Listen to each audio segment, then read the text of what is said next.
Hi, I'm Dr. Camilla Pang and I've written a book called Explaining Humans and I want to read out the introduction to you.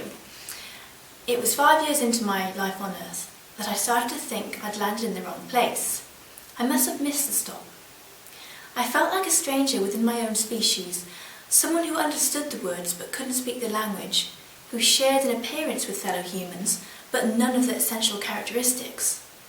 In our garden at home, I would sit in a multicoloured tent, tilted sideways, my spaceship, with an atlas laid out in front of me, wondering what it would take to blast off back to my home planet. And when that didn't work, I turned to one of the few people who maybe did understand me. "Mum, is there an instruction manual for humans?" She looked at me blankly. "You know, a guidebook, something that explains why people behave the way they do." I can't be certain. Picking up on facial expressions was not, is not, and has never been my forte. But in that moment, I think I saw my mother's heart break.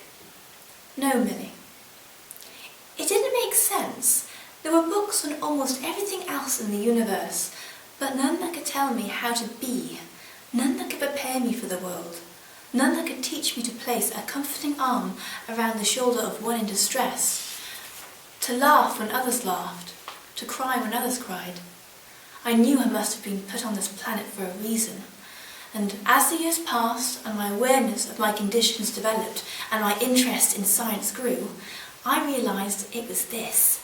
I would write the manual that I'd always needed, one that explained humans to others like me who didn't understand, and which would help those who thought they understood to see things differently. The Outsider's Guide to Life. This book.